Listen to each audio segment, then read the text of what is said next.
The sheriff handed me an eviction notice for my own ranch, and for a second I honestly thought it was a prank, until I looked up and saw her smiling like she'd already won.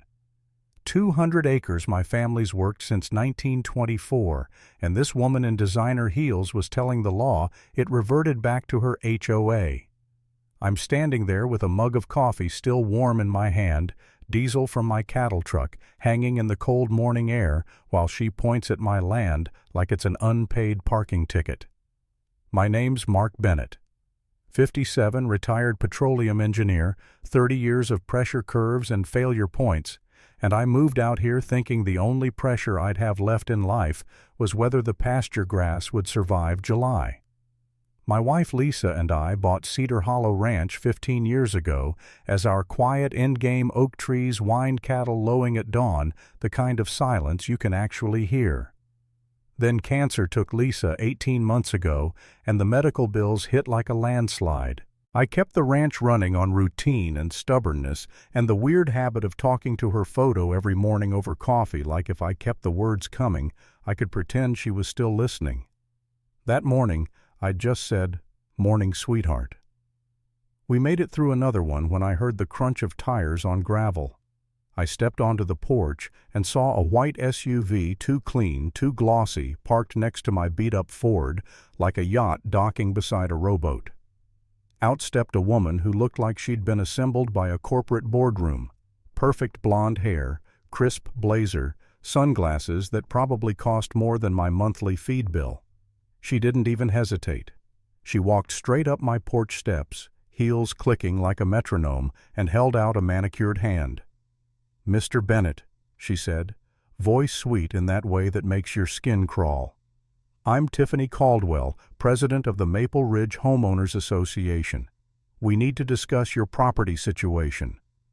Property situation. Like my ranch was a paperwork mix-up. She waved a thick packet of documents like it was the Bible. I actually laughed, couldn't help it. "Ma'am," I said, "I don't belong to any HOA. This ranch predates whatever subdivision you're running by decades." Her smile didn't move, but her eyes went cold. "That's where you're wrong.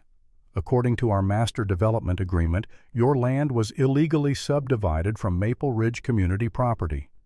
Under the reversionary clause, it belongs to us. Now, I'm not a lawyer, but I've spent my life reading contracts written by people who would sell their own mother for a signature, and I know enough to recognize the smell of a threat dressed up as legalese. A reversionary clause is real. In some cases, land can snap back to an original holder if conditions are met. The problem was my grandfather didn't get this land from some developer with a master plan. He homesteaded it. We have photos of him leaning on the same fence line that still runs the eastern pasture. I stared at her papers, then at my oak tree, the one Lisa and I carved our initials into years ago, the one under which I scattered her ashes. Something in my chest, tightened like grief, finally found a new way to hurt. "Lady," I said, "the only thing reversing here is you back down my driveway." That's when Tiffany's hand disappeared into her purse and came out with a phone like she'd been waiting for her cue. She dialed, turned slightly away, like she was performing for an audience, and said, clear as day, "Yes, I need police at 8117 County Road 12. Property theft in progress. The suspect is refusing to vacate community land and making threats." I just stood there blinking, thinking, did she really just call me a suspect on my own porch? 20 minutes later, a patrol truck rolled up and my stomach dropped because I recognized the deputy who stepped out. Deputy Luis Ramirez, friend of mine, helped me pull a calf last spring when my hands were shaking from exhaustion. He looked like he wanted to crawl under his cruiser. "Mark," he said quietly, not meeting my eyes. I'm sorry. I've got papers." Tiffany stood behind him with her arms folded, smug as a cat in a birdcage. The lawsuit claimed my deed was fraudulent.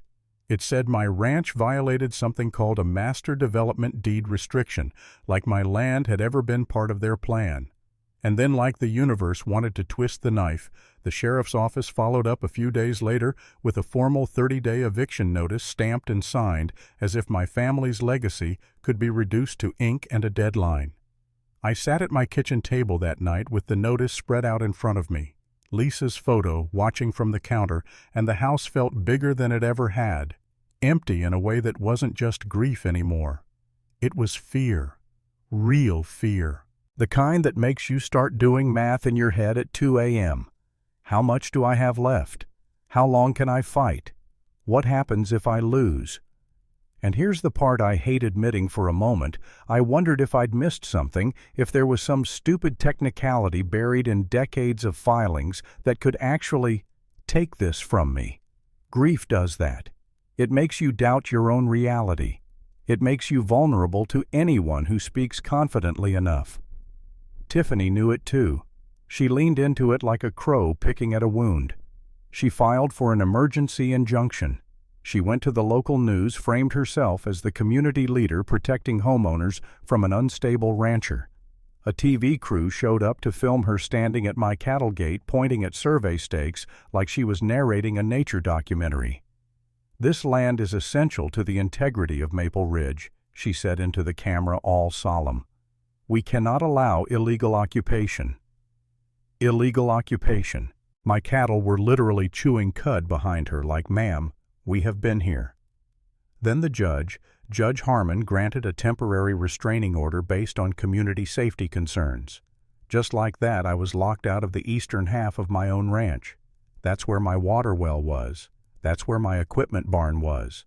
That's where 50 head of cattle needed to drink, eat, exist. Tiffany's attorney handed me the order with the warmth of a parking enforcement officer. "Mr. Bennett," he said, "you are prohibited from entering the disputed area pending resolution." I watched Deputy Ramirez padlock my gate like he was chaining up my heart. My cattle pressed against the fence, confused their noses, wet their eyes wide. And I, grown man, former engineer who stared down blowouts and hurricanes and boardrooms, felt helpless. I had to move those cattle to my neighbor's pasture and pay boarding fees I couldn't afford. $200 a day. The numbers piled up faster than I could breathe. Then Tiffany went lower. She filed a motion claiming I was mentally unstable due to my wife's death, that grief had made me delusional about property ownership. That one hit different. Because it wasn't about land anymore, it was about erasing Lisa. Turning the hardest season of my life into a weapon to take the last thing she and I built together. I drove out as close to the locked gate as I was allowed, parked under that oak tree where Lisa rests, and I just sat there staring at the padlock like it was laughing at me. I remember thinking real clear, real ugly. Maybe this is it. Maybe I can't win. Maybe I'm too tired. Maybe I should just take whatever settlement she offers and walk away with whatever scraps I can salvage. I actually said it out loud. I can't do this.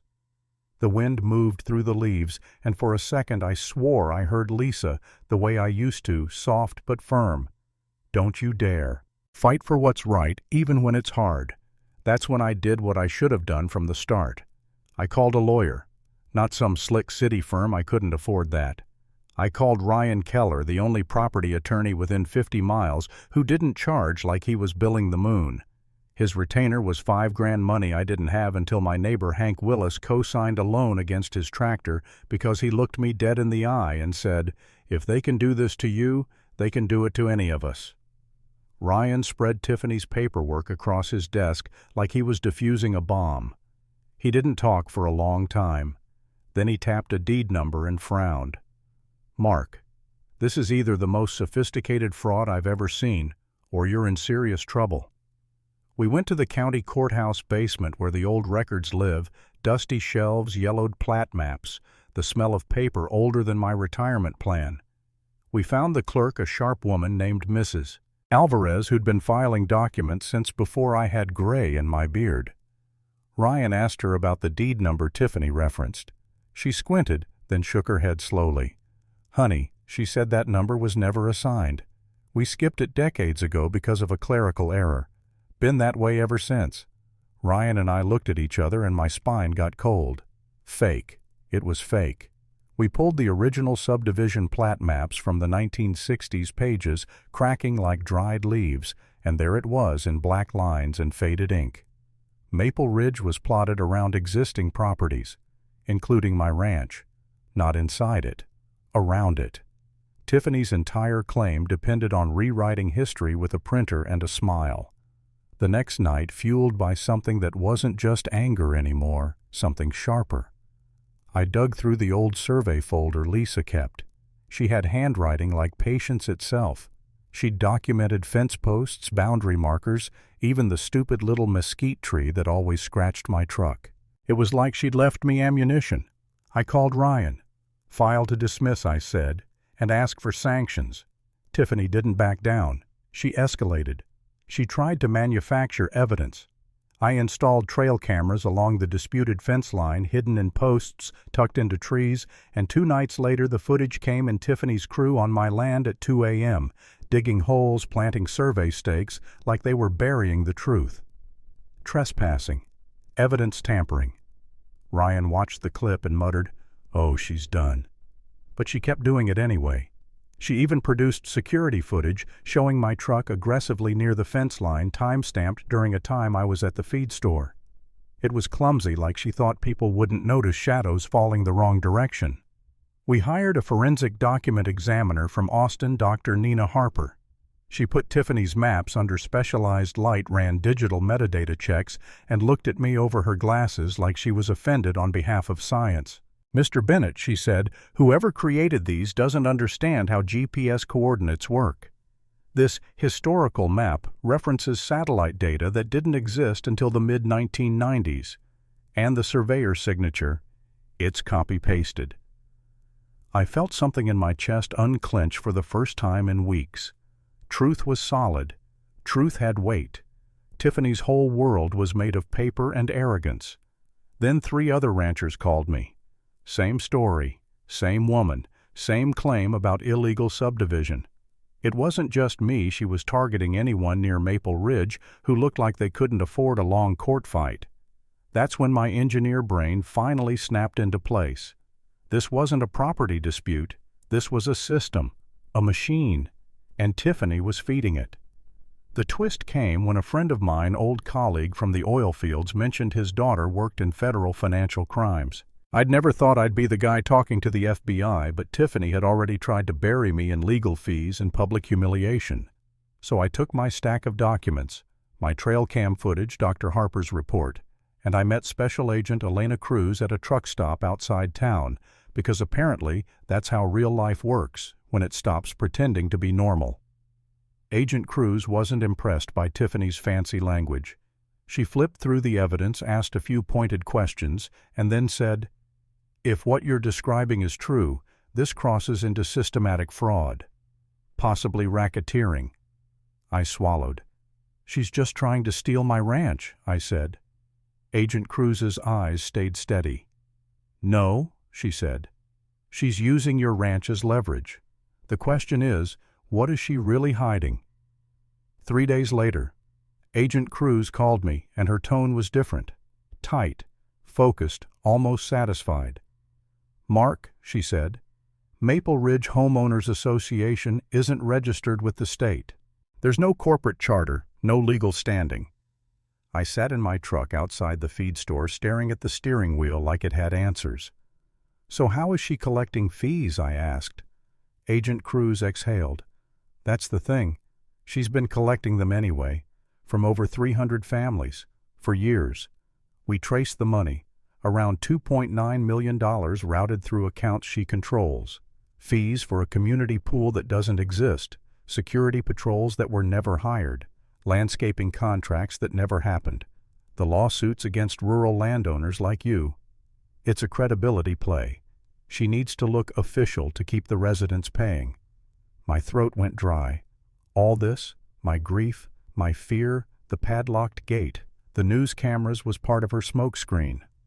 Tiffany Caldwell wasn't just a Karen with a clipboard. She was running a con dressed up like a neighborhood. Agent Cruz told me the annual HOA meeting was in 10 days. She'll have to present financials, she said. She'll try to justify a fee increase. We want her talking, publicly, on record, with witnesses. I wanted to laugh because the irony was almost too perfect. Tiffany tried to take my land by dragging me into the HOA world I never signed up for.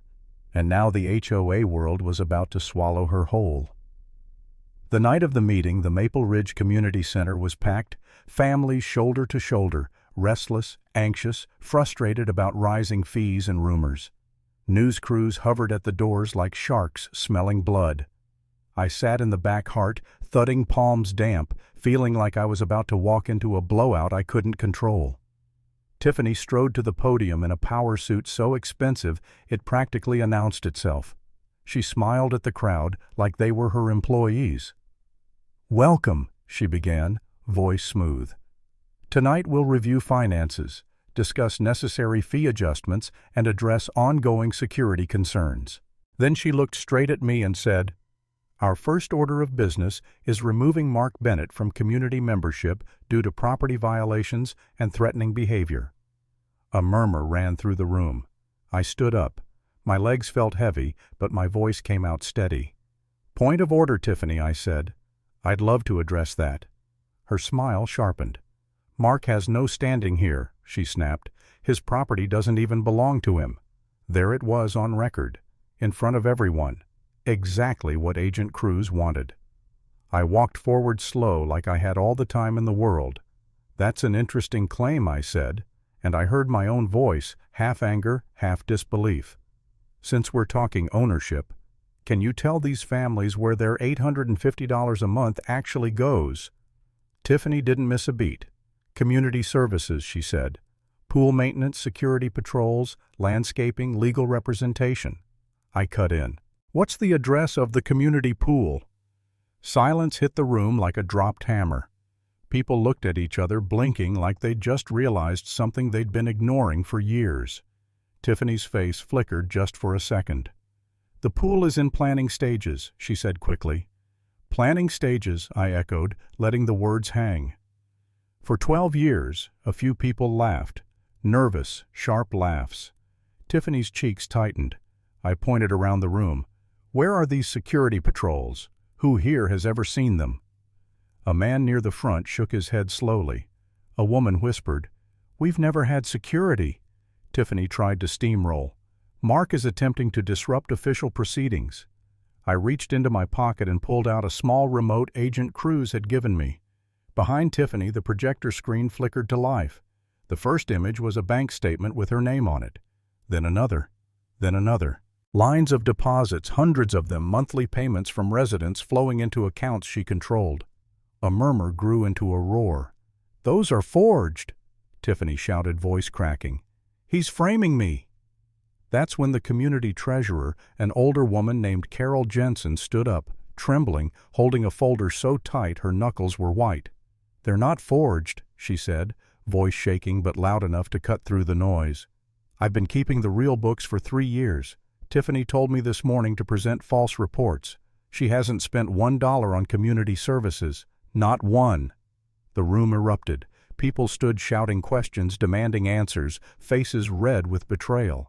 Tiffany's eyes darted, and for the first time I saw it: fear. Not outrage, not superiority. Fear. And then the main doors opened. Special Agent Elena Cruz walked in with federal agents behind her badges, visible posture calm, like the chaos didn't even register. Her voice carried clean across the room. "Tiffany Caldwell," she said, "you are under arrest for wire fraud, money laundering, racketeering, and conspiracy." The crowd went silent in a way that felt unreal, like the whole building inhaled at once. Tiffany's mouth opened, but nothing came out. One agent stepped forward, turned her around, and the click of handcuffs echoed off the walls. Tiffany tried to twist, tried to protest. "This is insane. This is a mistake." But Agent Cruz didn't even blink. "Ma'am, you have the right to remain silent," she said. And as Tiffany was led past me, her perfume hit again, sharp, expensive, suddenly sour. She looked at me like she couldn't understand how the man she tried to bulldoze had become the wall she crashed into. I leaned in just enough for her to hear my voice, low and steady. "My ranch was never yours," I said. And neither was their money. Outside, flashes from cameras popped through the windows as federal agents escorted her toward the vehicles. Inside, 300 families sat frozen, staring at the empty podium where their president had stood minutes earlier, realizing their lives had been quietly robbed for years by someone who smiled while doing it. I didn't feel triumphant. I felt clear. Like the fog of grief and fear finally broke, and all that was left was the truth standing upright. And as Tiffany disappeared through the doors, I thought of Lisa under that oak tree, and for the first time in a long time, the ache in my chest didn't feel like defeat. It felt like justice. The lesson is simple: when someone tries to take what's yours with confidence and paperwork, don't panic, verify the truth, and fight like it matters.